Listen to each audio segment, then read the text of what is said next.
All across America and around the world, this is Veterans Radio. This is Veterans Radio. And now, your host for today's program, Dale Throneberry. No, it's not Dale Throneberry, but I am talking to you right now. Welcome to today's Veterans Radio program. I want to make sure that you are listening in. Our guest host today is going to be Eric Fretz, and Eric is a Navy veteran, professor at the University of Michigan, and also happens to be a board member of Veterans Radio America, who produces this program. So I want you to all sit back and get ready to listen to Eric's program. He's going to be talking about a number of programs that are going on around here in Southeast Michigan in the next couple of months. They're going to be Vet Fest, what they call Vet Fest. And his guest on today's program is a good friend of his who runs a nonprofit for veterans called Vet Life Today, and that's Josh Parish. So before we get into his interview and his program today, I want to make sure that we thank our sponsors, because without your support out there, we can never do Veterans Radio. So number one is Legal Help for Veterans, and Legal Help for Veterans, of course, specializes in veteran disability claims. Give them a call. That's Legal Help for Veterans at 800-693-4800. Or you can go to their website and start your claim right away. That's legalhelpforveterans.com. The National Veterans Business Development Council, better known as NVBDC, is the nation's leading third-party authority for certification of veteran-owned businesses. For more information, go to their website, that's nvbdc.org, or give them a call at 888-237-8433. That's 888-237-8433. The Charles S. Kettles VA Medical Center here in Ann Arbor, Michigan. For more information about the Charles S. Kettles VA Medical Center in Ann Arbor, go to va.gov/Ann Arbor Healthcare. The Veterans Lending Council. Learn everything that there is to know about VA loans, whether you're trying to get a VA loan or you're a realtor talking with your clients about VA loans, or even if you're a banker trying to distribute the funds from a VA loan. Go to Facebook and look up Veterans Lending Council. You can learn more about these organizations and the services that they offer by going to veteransradio.net/our sponsors. And of course, we always want you to become a sponsor. We also want to make sure that we thank our local veteran service organizations, and that would be the American Legion Post 46 here out of Ann Arbor, Michigan. That's the Irwin Prescorn Post. And the Vietnam Veterans of America, the Chapter 310. That's the Charles S. Kettles chapter here in Ann Arbor, Michigan. We want to thank those men and women for their support over these many years. We've been doing this now this is our 19th year. I don't know if you can, I find that hard to believe. I'm sure that you must as well. Before we get into the interview, I wanted to, as I mentioned, I just wanted to mention that the Vet Fest that they're going to be talking about during their interview with Eric and Josh is coming up Saturday, July 23rd. And it's going to be at the Washtenaw Community College, Morris Lawrence building. It's, they got all kinds of things. They discuss what is going to be there, but put that on your calendar. I think it's something that's going to be very interesting for all of you that are here in southeastern Michigan. And, if you're listening out in California or Minnesota, here's something you can copy. Just get a hold of us and we will give you the information on how you can put on your own Vet Fest out wherever you are listening to this program. So as I mentioned before, we're getting ready to go into this. Eric's program is all keyed up, so we're going to do that. I'll be back at the end of the very end of the program to talk about some other things that are coming up here on Veterans Radio. So stay tuned right now.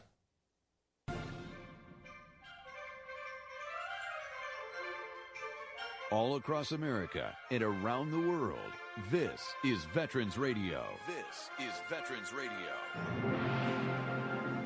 Hello, everybody. This is Dr. Eric Fretz, and we're back with another great episode of Veterans Radio.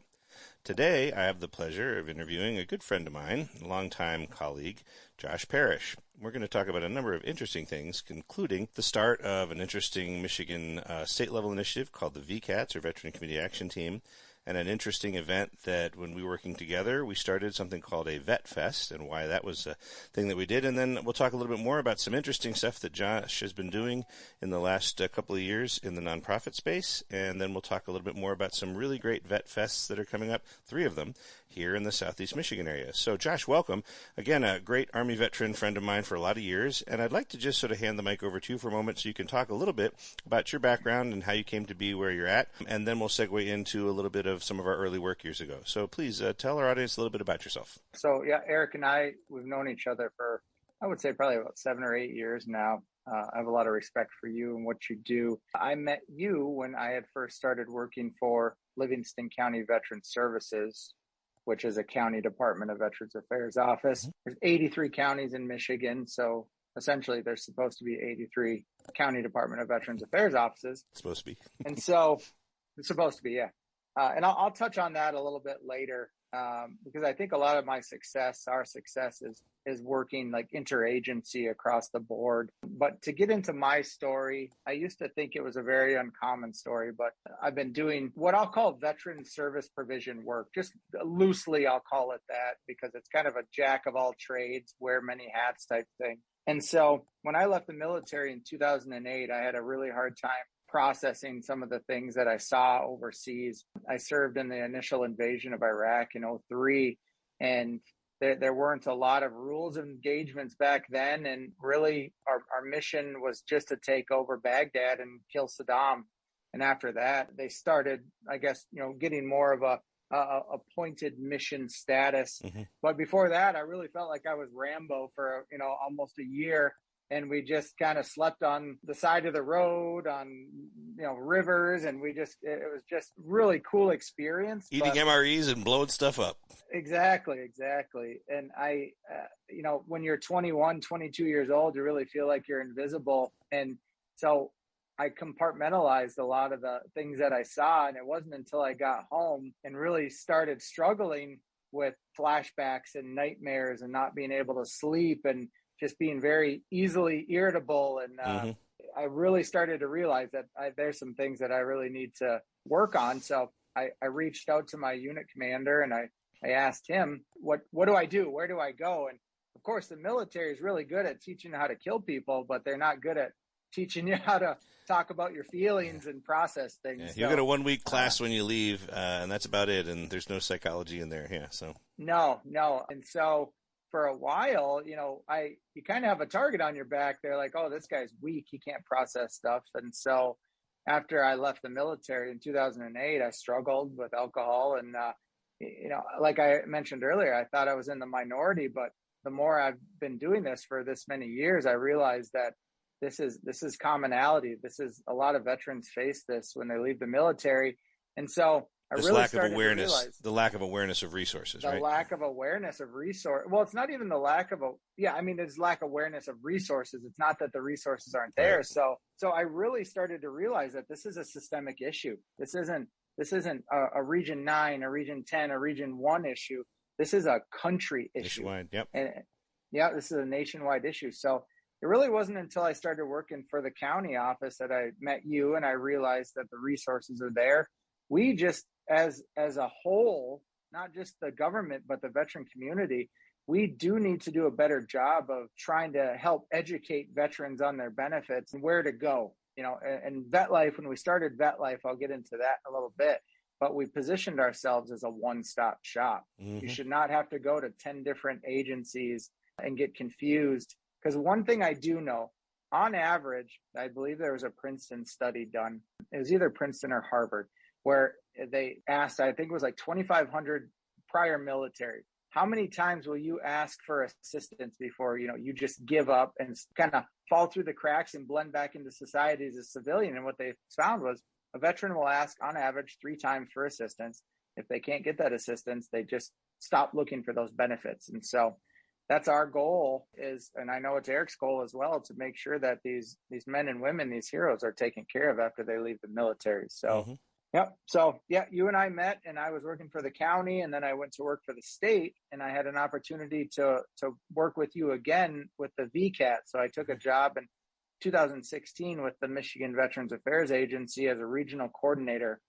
And so what that entailed was coordinating benefits in a Region 9, which was a 6-county region, for around 65,000 veterans. But here's the crazy part, Eric, and this is where I hope people that are watching this truly realize that, you think that the government has a firm handle on, what we'll call veteran resource provision, targeted outreach, trying to connect veterans to their benefits. State gave us, each of these regional coordinators, a budget to do these town halls. These town halls were these big things that were the next cool thing to do. So they give you a budget, and I started doing these town halls. And what I realized is, let's say over the course of 1 year, I did 8 town halls. I would have 30 to 40 resource providers at every single town hall, but I'd only have 5 or 6 veterans. And it's not just 5 or 6. Yeah, it's not just those. I mean, anytime there's like a resource fair, any of these things you see put on, I think it's all too common. I would say that of all of those sorts of events that I've been to, 90% have more providers and agencies there than actual veterans seeking information and signing up. Yeah. Yeah, and quite honestly, I'd see the same veterans over and over and over, and it was always the older veterans, the Vietnam, maybe Korea War veteran. But I noticed a trend that we just weren't getting the younger veterans involved. Cold War, here's where you come into the story. And if it wasn't for your help with helping me start the Veterans Treatment Court in Livingston County, I don't think I would have ever stumbled upon this. You ever have that light bulb moment? And so what happened is we started that Veterans Treatment Court, and it's a pretty simple process. You pair the veteran up with a mentor whose mentor is supposed to keep the veteran on track, kind of be a buddy, because the judge or the probation officer isn't going to see the veteran, more than once, maybe twice a month. So I'm sitting in the back of the court, and I think we had 15 to 20 participants at that time. And I noticed that, so every 2 weeks, the veteran would go up and talk to the judge and say, I'm doing great. I didn't smoke any drugs or, hit my wife or drive drunk or whatever. But what I found was the recidivism rate literally almost dropped to 0%. So that right to reoffend almost dropped to 0% when the family was involved in the process. So this family, this wife, the kids, the mom, the dad, the grandmothers are sitting in the back of the courtroom every single time this veteran goes in there, and it keeps the veteran on track. So the light bulb moment, and I know we'll talk about it more in a little bit, but the concept of Vet Fest, that was the light bulb. I'm like, all these events that we do at the state, the county, the federal level is specifically targeted to the veteran. Why not get the family involved in the process? And I can personally attest to this. My wife, I don't want to use too much profanity, but I want to make a point. My wife kicked my ass in shape. She said, listen, you are going to do this. You are going to do that. And you know what you say? Yes, ma'am. I will do that. And you just tell me when and where to go, and I'll go do it. So that's why Vet Fest, when we started Vet Fest, it had to have that family component in it to ensure the success. Yeah, and the secondary thing of just make it an independently desirable entertainment destination that they would come to anyway, and it's free. And, oh, by the way, here are these 50 tables of people who would love to give you free stuff, free services, discounted services, all these benefits. Why wouldn't they spend 5-10 minutes? I mean, they're not going to necessarily, when they see a flyer about it, and it's going to be at the American Legion Post one town over, so it's a 15-minute drive, and it's 3 hours long.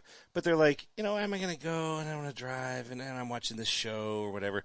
But if it's now, I'm going to take the kids, we're going to see bands, we're going to get food, there's going to be raffles, there's going to be a kayak you can win, all of a sudden, it just becomes a no-brainer to go. And I think that was kind of the genius of this Vet Fest thing that we rolled out together in VCAT 9, and it was really effective. Yeah, so I mean, it was that was early years of VCAT were kind of interesting, right? Because we were kind of trying to figure it out, and it was a strong effort, not always focused on target, but there was a lot of effort done by the state. Started under, it was Snyder, I think, who started the MVA, right? He noticed that basically Michigan was like the 13th largest state in terms of veteran population, and we're like 52nd out of 56 states and territories in terms of percentage of benefits per veteran per capita, and that's terrible because that's in some cases $100 million maybe a year that could be coming into the state or more in terms of benefits that aren't coming in that could and should, not to mention all the vets that could use local services that weren't getting them. So Yeah, the VCATs were great because they assigned one to each of the prosperity zones, and as you mentioned, 9, which is ours, is here in Washtenaw and 5 surrounding counties. And then they wanted to have them in every other area. About 5 of them are still, I think, going strong. The others are trying to work on. Overall, where it clicks, it's super effective because what ends up happening is throughout all these counties, you have this one group that works on connecting everyone. So now the equine therapy person down in Lenawee County who's dealing with someone who's doing great, except he's got a terrible housing problem, but that he's like really tough to solve. And the equine person is like, gosh, I want to help you, but I don't know who the housing person is. Well, the VCAT hits this 2 ways. They come to all of our events and they see our different presentations and they meet everybody. So they may actually get a housing person in their Rolodex. But if they don't, they contact the VCAT and say, hey, I've got this issue. And the VCAT says, oh, well, here on our list, or here who we already know is this housing authority that works in Lenawee and Jackson County, and give them a call. Or even better, the warm handoff, we call them and say, hey, we got somebody in Lenawee. Here's the information. Do the warm handoff. That is just so much more effective because it prevents, as you mentioned, this vet you just give the vet the phone number. So you give him a call. So he calls and they're not in the office, leave the message. He calls and he talks to somebody, but the somebody can't help them because the person who can help them is taking a paid day off or something. And that's it. They never call back a third time. And that's a shame. Whereas if you do a warm handoff, it's much more effective. So I think the VCATs have done a really nice job for what they've done, and I've really enjoyed working with and keeping a VCAT 9 going. And then, to focus back on the Vet Fest, we did I think 2 or 3 there with VCAT 9 in some different areas. I know we were up at Mount Brighton at the ski resort one time. That was fun in their parking lot. What Clear University. Let me see. Your memory's probably better than mine. What were those first couple like? I mean, they were a little smaller, obviously. We were figuring things out. So if you'll remember, the first one we did at the Brighton Harley Davidson. Oh, yeah. Mm-hmm. So I think we had about 200 or 300 there. And then the next year, Mount Brighton, we had 1,500. Yeah. And then we did Clear University. We had over 3,000. That was when we got really big. Crazy. I remember that one. Yeah. And VetLife was coming into its own then, right? And that was the one where we had the parking across the street and people kept going across the highway. That was inadvertent. Like, oops, don't do that again. You guys, we provided a bus. We had to have the sheriff go out there and stop traffic on Grand River. And if you know anything about Grand River, it is not that's a big road. It's a highly traveled road. I did want to circle back around real quick because you did make an interesting point about why the VCATs were so successful, in my personal opinion. My first week on the job, I'm a hands-on guy. I like to know what I'm doing and what tools I have in my toolbox to work with. So you said Governor Snyder, through an executive order, created the Michigan Veterans Affairs Agency because internally they realized that if Puerto Rico is doing a better job than the state of Michigan at helping veterans, then maybe we're doing something wrong. So we did know that in 2019 that we had a veteran population 11th highest in the country, a little shy of 600,000, but with less than 18% of that population were connected to a federal benefit. And so I'm trying to wrap my head around why this is. You have a central coordinating agency, which is the MVAA, who has a call center. So I went into the call center and I said, all right, I want to do a hypothetical situation to one of the call center employees. My name is, Tim. I live in Hillsdale County. I need a new roof. And it blew my mind to see that the person behind the computer went to Google and typed in veteran, Hillsdale County, needs roof, who to call or something like that. And I said, so you don't have a central database?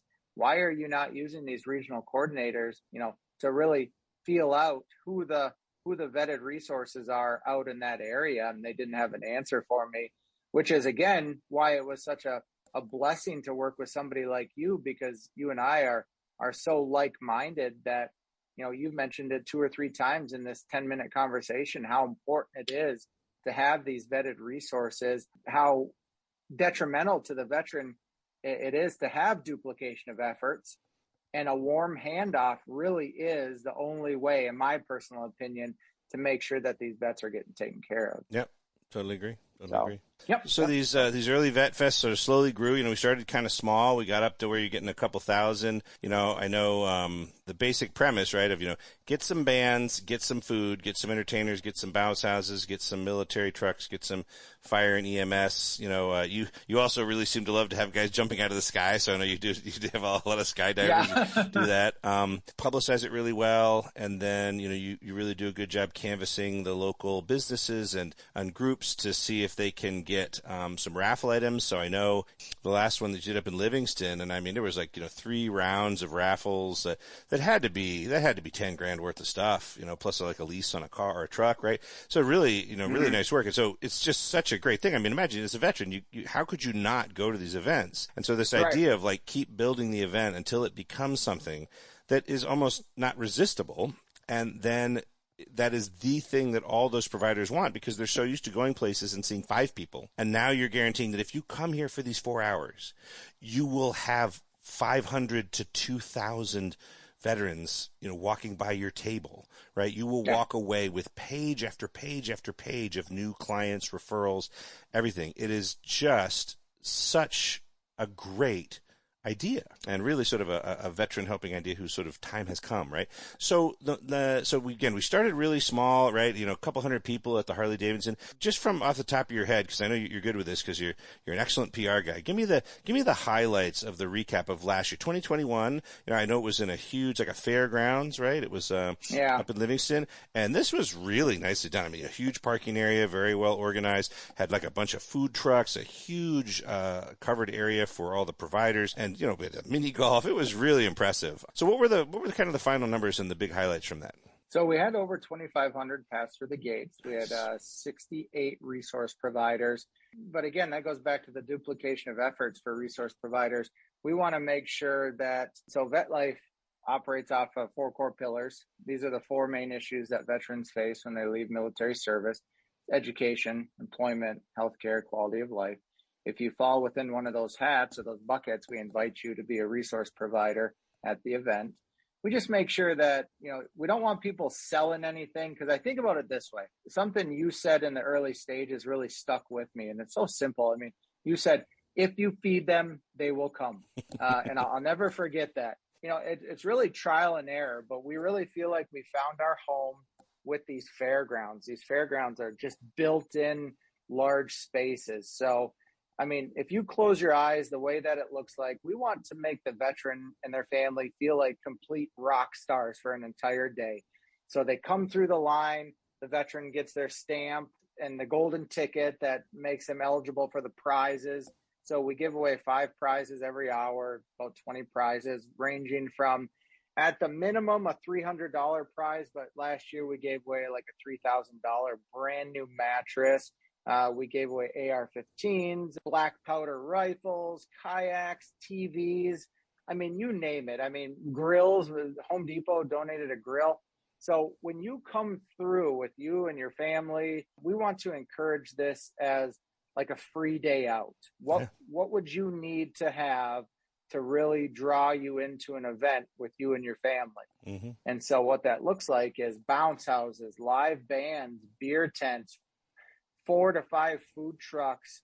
The beer tent was a nice addition. You even had a partnership with, was that Tito, a vodka or a local distillery? Yeah. That was really impressive. Well, that gentleman named Ade runs this, it's called Benchmark Beverage. So that, I mean, it's a win-win for both of us, because, his sole job is to, I guess, highlight some of these brands of alcohol that just aren't mainstream yet. I mean, they had Polar Bear vodka, one of the best vodkas I've ever had. And the good thing is when vets get around each other, kind of like you're back in the military again. And that's the atmosphere the good part of it, to promote. The good part, Nobody yelling at you to clean up the parking lot, though, which is good. No, you're not rolling down a hill in 110-degree weather because you didn't shine your boots well. But the concept is simple. We want to get these men and women and their families through the door. And then that's where the real process begins, because you just naturally are gravitated to these resource providers. You may not need every resource there, but we're going to make sure that if there's a resource you need, it's going to be on hand. Yep. And we do follow up after this. We do follow up with veterans. We do exit surveys to make sure that Tom, the gunnery sergeant in the Marine Corps, reached out to, a service dog agency, that service dog agency followed up with them, because Closing if they didn't, loops. they're just not invited to the next event. So nice.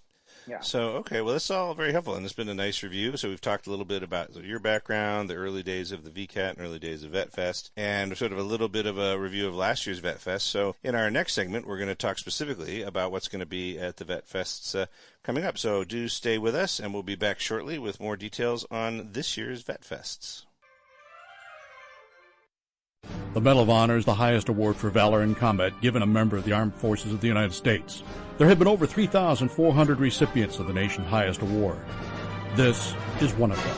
Chaplain Joseph O'Callahan administered to the wounded and dying, led firefighting crews, and directed the jettisoning of live ammunition from his stricken ship. Details after this.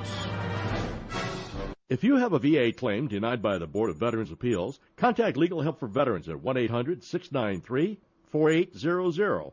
They're experts in handling cases before the U.S. Court of Appeals for Veterans Claims. Their number again, 1-800-693-4800.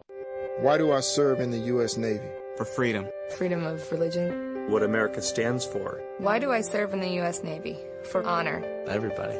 And watch out for everybody. Freedom to vote. Democracy. Freedom to go outside and play with my kids. I joined the Navy to serve my country. Every freedom that we have. The right to raise our kids in peace. My little brother. My wife. My kids. Our children's children. The United States Navy. It's not for ourselves alone that we serve. O'Callahan was serving as chaplain on board the USS Franklin when that vessel was fiercely attacked by enemy Japanese aircraft. Calmly braving the barriers of fire and twisted metal to aid his men and his ship, O'Callahan groped his way through smoke-filled corridors to the open flight deck and into the midst of violently exploding bombs, shells, rockets, and other armament. With the ship rocked by incessant explosions, with debris and fragments raining down and fires raging in ever-increasing fury, he ministered to the wounded and dying, comforting and encouraging men of all faiths. He organized and led firefighting crews into the blazing inferno on the flight deck. He directed the jettisoning of live ammunition and the flooding of the magazine. He manned a hose to cool hot, armed bombs rolling dangerously on the listing deck, continuing his efforts despite searing, suffocating smoke which forced men to fall back gasping. O'Callahan inspired the officers and men of the Franklin to fight heroically and with profound faith in the face of almost certain death and to return their stricken ship to port. The Medal of Honor series is a production of Veterans Radio. Military veterans touch everyone's life. I'm guessing right now you're thinking of a veteran, a close friend, relative. Maybe it's you. Even the toughest of us sometimes need help, but don't know where to turn for support. You don't need special training to help a veteran in your life. We can all help someone going through a difficult time. Learn how you can be there for veterans. Visit veteranscrisisline.net. veteranscrisisline.net. A message from the U.S. Department of Veterans Affairs.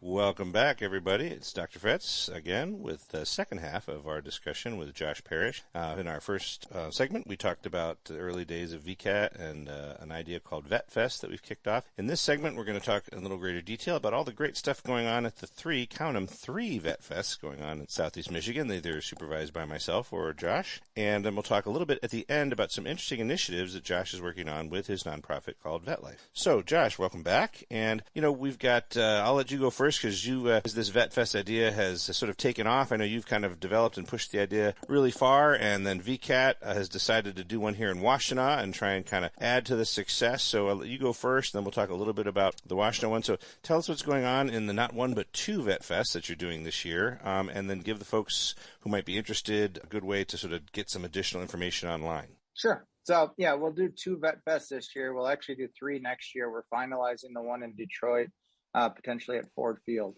So nice. That'll be a game changer for us.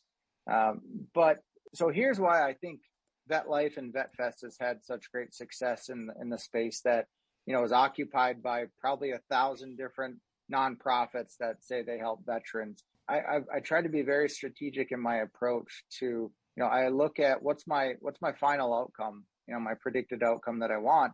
I want every veteran in the state of Michigan to be screened for their benefits. And I always say, just because you're a veteran doesn't mean you're necessarily entitled to every benefit, but at the very least, we should screen you and you should have the final decision on whether or not you apply for those benefits, whether it be a VA home loan, education assistance, health care, or disability compensation, to name a few. But to circle back around, why I think our events have been such a success is I've really leaned on local legislatures, state and federal legislatures to really educate them on it. To me, it's a no-brainer. So I'll go to the county board of commissioners in whatever area we're doing events in, and I'll say, listen, I know for a fact that I can see through what's called a GDX report that measures federal dollars coming back into individual counties throughout the state, that you're only seeing around 8 to 10% of your veteran population.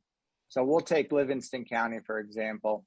Livingston County has 11,000 veterans, but in 2019, they saw less than 10%.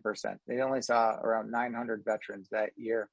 But what that did was it brought $11 million in recoverables back. What I mentioned before, disability compensation, let's say that we get Eric Fretz rated at 100% with a wife and 2 kids, that's $3,500 tax-free a month. And what does that create? It creates an indirect economic benefit. All you have to do is open your doors, get more veterans through your doors. And I tell these board of commissioners, what if I can get 20% through your doors? What if I can get 30% through your doors? That's $11 million, $22 million, $33 million potentially coming into your local counties, being spent in your local stores, stimulating your local economy. And you can always see when a light bulb just goes off in somebody's mind. Yep. And of course, legislatures, that's what they want to do. They want to get reelected and they want to show a meaningful impact on society. So that's where we've been successful with, expanding our events. And I do have to mention the Roscommon probably wouldn't have been my first choice just because it's very rural. West Branch, Roscommon area is smack dab in the middle of Livingston County and the UP. And so what really moved me emotionally and really gave the green light to go ahead to do this Vet Fest in Roscommon County, and I have his blessing to say this, guy named Larry reached out to me after the Livingston County Vet Fest, and he said, listen, I just drove 3.5 hours to your event with my family, and I didn't know anything about it. I just had a feeling that it was going to be a really, really good event. He goes, fast forward about 6 months, he had lost 50 pounds. He had been, he applied for disability at the event, got 100% permanent and total, got connected with a service dog through Christine, through Blue Star Service Dogs. And he said, listen, man, you just changed my life. He goes, if I wouldn't have come to your event, I'd still been struggling. He goes, let me do a Vet Fest in Roscommon County. So, of course, we always want our Vet Fest to be, if we can, at county fairgrounds because it's built in everything. They have electricity, they have parking, they have the space. So our goal is to have Vet Fest events quarterly throughout Michigan in strategic locations. I mentioned we want one in Detroit. We want over in Grand Rapids, Kent County area, because they have 39,000 veterans over there right now. Just got off a conference call last week, right before the 4th, with a woman in Texas that wants to do a Vet Fest event in the Dallas area. And then I got another phone call from a lady in Virginia that wants to do a Vet Fest in Virginia. So, I mean, we're gaining traction. Interesting. With these events. Nice. So this that all sounds great. And can you give us a little more in terms of specifics, in terms of what it's going to look like, both at the Roscommon and the Livingston? I mean, we've talked a little bit earlier about all the cool things that were there last year. So I'm assuming it's going to be same but better, right? Yeah. Well, the first year Roscommon, we're shooting for around 1,000 veterans. I mentioned, for me that would be a success. Mm-hmm. So it'll be kind of a pared down Vet Fest event. Livingston County always rocks. I mean, I think we already have over 1,100 people registered for that event. And we just opened the Eventbrite up for that 2 weeks ago. But what it will look like is a veteran and their family will come through the gates. The veteran, everybody will get a food token. So at Vet Fest, you don't pay for anything unless you want an event t-shirt. We pay $10 for the t-shirt. We charge $20. And that just kind of goes back into the piggy bank to pay for the bands and pay for the stages and all that good stuff. So what it looks like is the veteran gets a stamp and he gets a golden ticket, and that registers him for the 5 prizes that we draw per hour. When they walk through the gates, what you'll see is we have cornhole, we have putt-putt, you'll have Rory the Lion there, you'll see Darren McCarty, you'll see Eric Hipple, you'll see Josh Parisian, who just won a UFC fight. And what I think is pretty cool is the August event for VetFest. We've been doing backpack giveaways for the last 6 or 7 years. So this year we have branded VetLife backpacks. You'll be able to go through the line. You'll get a backpack filled with school supplies if you have a kid. And then you'll also be able to move on. And Eric and Eddie and Josh and Darren and all of the celebs there will sign autographs for you. They'll take pictures with you. Nice. And then let's say you get a little hungry, so you're going to go over to one of the 5 food trucks, ranging from Captain's Woodfire Pizza, Nick Ministo's good friend of mine out of the Brighton area. You'll have Dennis and Mary's Chicken. You'll have Mexican. You'll have hot dogs, hamburgers. So it's something for everyone. And then you'll see a flyover. You'll see somebody sing the national anthem. You'll see static displays. So we'll have a car show there of sorts, where some of the older veterans and the younger veterans like to see the cars. You'll have live bands playing all throughout. You'll have bounce houses. You'll have Kona Ice doing snow cones for the kids. But more importantly, it's really nice to get the veteran community together. I try to take a very non-adversarial approach, because as a veteran myself, I never want to feel like I'm broken. And I don't want people to make me feel like I'm broken. And that's never our intention. Yep. Our intention is to offer this free event. And if you choose, the choice is yours as a veteran, as a family. If you are looking for a specific benefit, the resource provider will be there. And this year it's going to be really cool. We'll have something called a claims clinic, where we'll have raters on hand. We'll have people that work for the Veterans Benefits Administration looking at appeal requests. If your file is stuck in digital limbo somewhere, we'll have somebody there that can look up your records for you. We'll have everything like a one-stop shop. So just think about it that way. And like I said, it's completely free to the veteran and their family. And if you want to stay an hour, if you want to stay 4 hours, there's literally something to do for that entire 4 hours. And what's great, of course, is that you have these thousands of veterans there, which makes it worth the VA bringing this mobile claims clinic out, right? Because if you're just doing it for like a county info session and there might be 25 people show up, they can't justify that expense. But with this, you can't miss, right? So, yeah. Awesome. So that sounds really great. So, and you mentioned, so the Livingston one is going to be, sort of the larger one. Roscommon is going to be the same concept, but maybe scaled down a little bit, probably more similar to the Washtenaw one that I'm talking about. And I'll talk a little bit just to follow, we're sort of following the formula that we've evolved over the years. Washtenaw is going to be on the 23rd of July. When are yours again? So Livingston County Vet Fest is August 13th from 12 to 4 at the Fowlerville Family Fairgrounds. Roscommon Vet Fest is going to be August 27th from 12 to 4 at the St. Helens Fairground. Nice. And if you go on Eventbrite and you just type in VetLife, all one word, V as in Victor, ETLIF as in Foxtrot, VetLife, that all of our events will pop up. We actually have we're having a 5K as well this year. Nice. And we're also having a golf fundraiser. And then we're doing a gala in January, a casino night themed gala. So keeping busy, I like it. Keeping very busy. And so you can also find us on social media as well. Just type in VetLife Today or on LinkedIn as well. We try to be very active across the social media platforms. Nice. So lots and lots of ways for people to find your different events. And for the Washtenaw Vet Fest, if you're in the Southeast Michigan area, we're just obviously one county below Livingston, but we've got the counties below us in terms of like Monroe and Lenawee and Jackson and Hillsdale. The Washtenaw County Vet Fest is going to be at WCC, which is basically just off of exit 39 on US 23. That's called Getty's Road. And if you want more information or to register by getting a ticket, because for all these events, you need to go to the Eventbrite. You need to be registered. You can't just show up on the day of. We need to know that you're coming. So you got to get the tickets. So for Washtenaw Vet Fest, which is again on the 23rd, that Saturday coming up in July, ours is HTTPS, and then it's tinyurl.com. So again, tinyurl.com. tinyurl.com and then /washvet22. So WASHVET 22. So tinyurl.com /washvet22 will get you to our page. And then Josh is giving a lot of great contact information for his, so that should be good. And again, the Vet Fest in Washington Community College, we're going to have the sort of the standard thing. We'll have some equine therapy, we'll have some military vehicles, we'll have some EMS vehicles, we'll have a Kona ice truck. We won't have quite the extensive food options yet. We're still building our capacity there, but we will have a lunch for everybody that will be a minimum of a hot dog, chips, drink, and a cookie. And we're working with sponsors to kind of pump that up if necessary. And there will be about 40. Now we have 40 going on 45 service providers.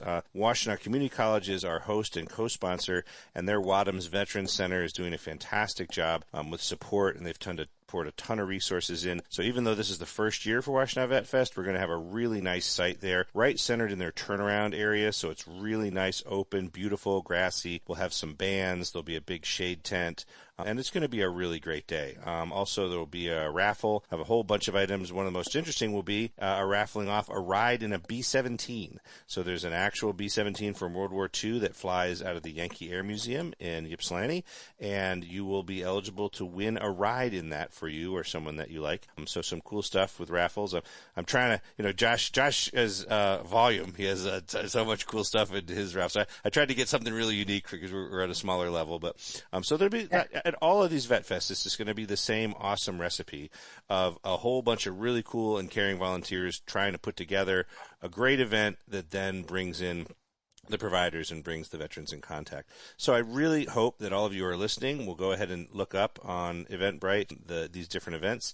And let's now, as we're sort of coming into the late phase of this section, I'd like to sort of give the mic back over to Josh, because we've talked about, sort of the evolving things we've done over the years. And I mentioned that you're doing Vet Life and you're doing this work in the nonprofit space. But, you have this larger vision that I know you've had for a long time.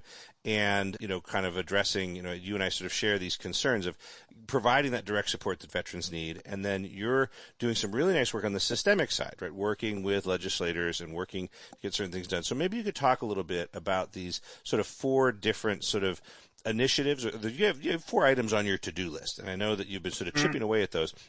Maybe just spend a couple minutes going over those, let folks know what's going on.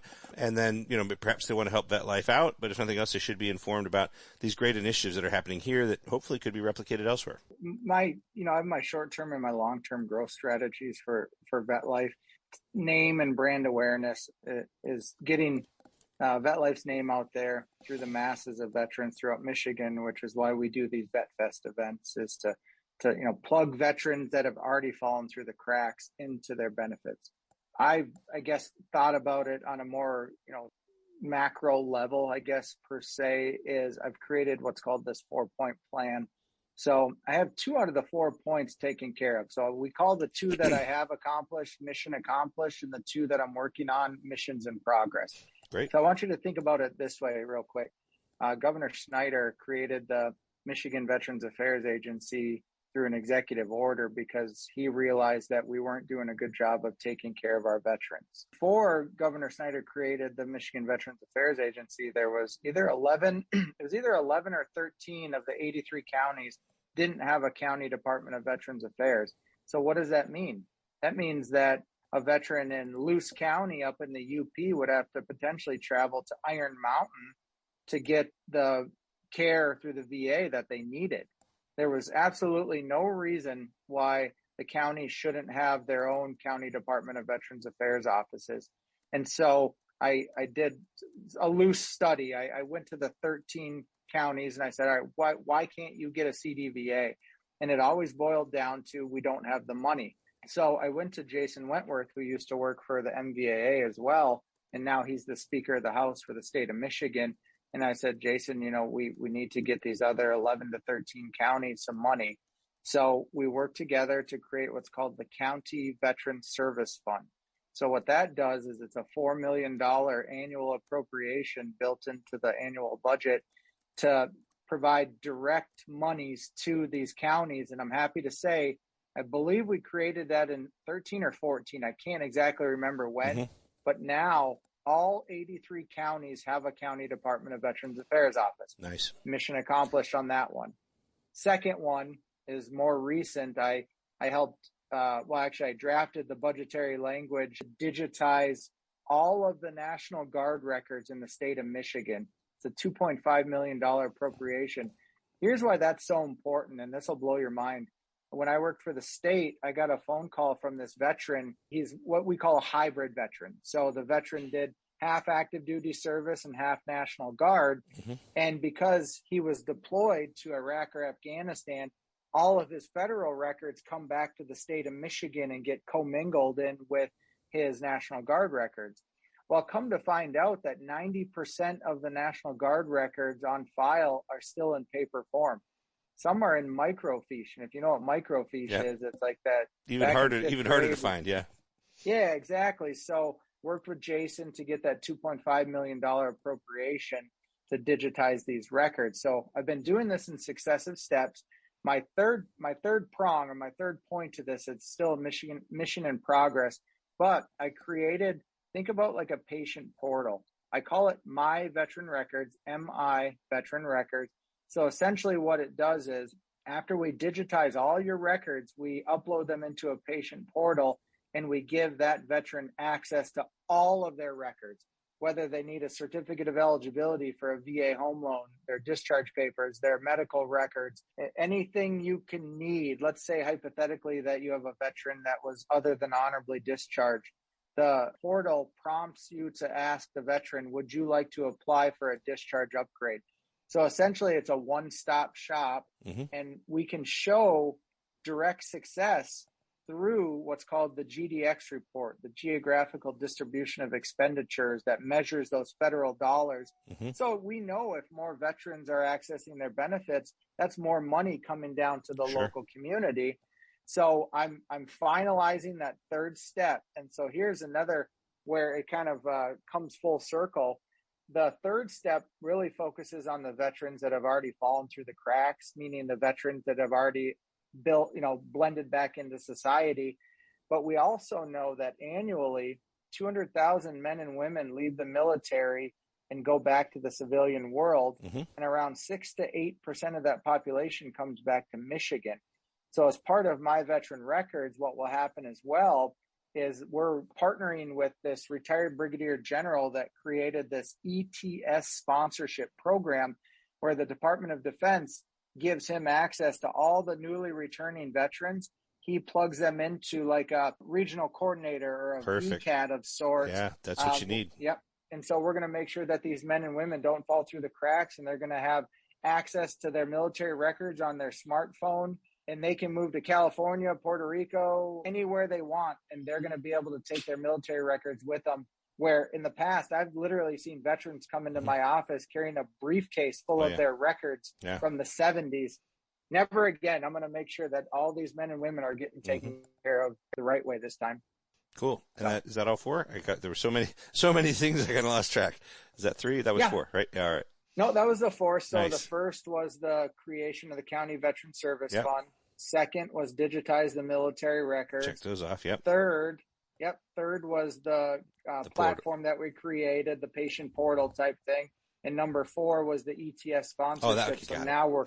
Now we're getting all the men and women that are leaving the military in 2022, 2023, 2024, and we're plugging them into their benefits before they get home. Yeah, and that's amazing, because that's the thing. You come home, you get back, all your friends want to see you, you have a couple parties, your family pats you on the back, and then you're like 10 days after you've been home, and you wake up that morning, and nobody calls, and you're sitting there, and the feelings are there, and you don't know, and you don't have anybody to talk to, and you're like, what am I even going to do today? I got nothing, right? And you don't have any idea like where to turn or what to do. And, for example, knowing about Team RWB, or if you're going to be a student veteran, knowing about the SVA, or just knowing about, get over to the VA, right? You have all these guys. I have so many of these veterans. I'm like, you have a series of very difficult physical problems. Have you ever gone to the VA? A, for care, but B, you could, what's formerly called Voc Rehab, this VRNE, you know, it's even better than GI Bill. It pays for more things, and you could be eligible for this, you know, a tremendous benefit, but you have to go. You have to go and get evaluated. Oh, I don't know how. I didn't know, you know, and then they'll come back and they'll be like, oh my gosh, Dr. Fretz, you know, they said they just worked out a plan with me. I'm going to go to med school. They're going to fund me all the way to med school. I'm going to be a doctor. And I'm like, congratulations, right? Glad you got that benefit, right? So yeah, this is all great stuff because this is so important for, you know, I mean, for the individual is what we're not really about. But as you've mentioned repeatedly, the reason why this is such a slam dunk and why I think we're getting the support we get in the political side is that this is just such obviously a slam dunk good idea for the communities and the state itself. Yeah. All right. Well, this has been super interesting. I hope everyone has enjoyed this as much as I did. We've heard some great initiatives coming through VetLife. And so, you know, VetLife Today, search for that online and on the Eventbrite. Also, the Washtenaw County Vet Fest that's done by Washtenaw Community College and the Wadhams Veteran Center and VCAT 9. All great events. I hope you've learned a lot and are intrigued and will come and attend because, again, you vets out there, you're the ones who make it great. So if you are a vet or you know a vet, please let them know, and hopefully we'll see you at the Vet Fest. Thanks again to my friend and awesome guest today, Josh Parish, and for his information on VetLife and everything else. It's been a wonderful time talking to you, and we'll catch you out there helping vets somewhere. Have a good one. Eric. All right. Hey, that was pretty interesting stuff, I thought. That was Dr. Eric Fretz and Josh Parish talking all about their organizations, VCAT 9, and his nonprofit, the VetLife Today. As I mentioned, this program, the Vet Fest, is coming up on Saturday, the 23rd of July, 2022, and it's going to be held at Washtenaw Community College here in Ann Arbor. That's on East Huron River Drive. Shouldn't have any problem finding it. It's going to be a great day. There's going to be veteran service officers there. There's going to be legal help for veterans over there. There's going to be people from the VA. There's going to be all kinds of services for veterans. And as I said, this is being sponsored by, it's going to be held at, on the grounds of Washtenaw Community College. I think it's a great opportunity for all of you to come on out and see what's going on in the world of the veteran community here in Southeast Michigan. And again, before we break away and at the end of today's program, of course, it's to thank our sponsors, and I'll do that very fast, I promise. That's Legal Help for Veterans. For more information, you can find them at legalhelpforveterans.com or give them a call at 800-693-4800.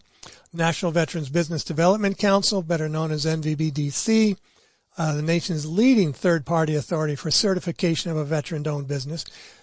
They're going to be out at this Vet Fest, so you'll find out what I'm talking about when I mean to become a veteran certified owned business. It's very important. Charles S. Kettles VA Medical Center, they're going to be there. The Veterans Lending Council is going to be there.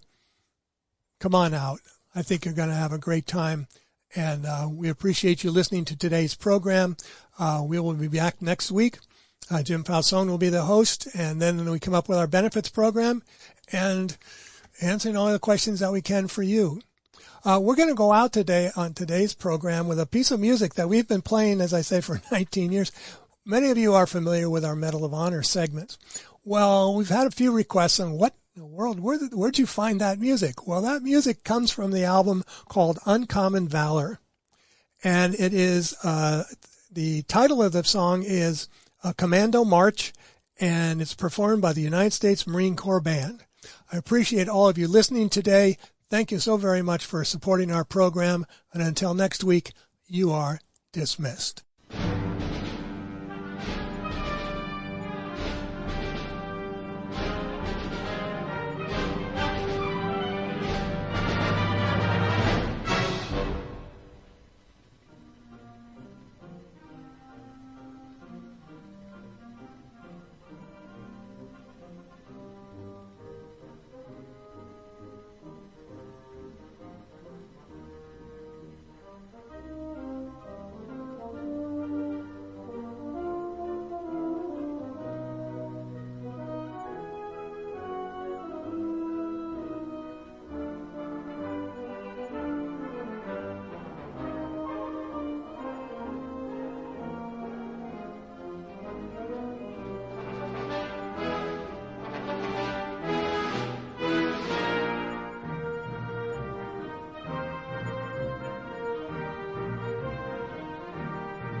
Lucky Land Slots, you can get lucky just about anywhere. Dearly beloved, we are gathered here today to... Has anyone seen the bride and groom? Sorry, we're here. We were getting lucky in the limo and we lost track of time. No, Lucky Land Casino, with cash prizes that add up quicker than a guest registry. In that case, I pronounce you lucky. Play for free at LuckyLandSlots.com. Daily bonuses are waiting. No purchase necessary. Void where prohibited by law. 18+. Terms and conditions apply. See website for details.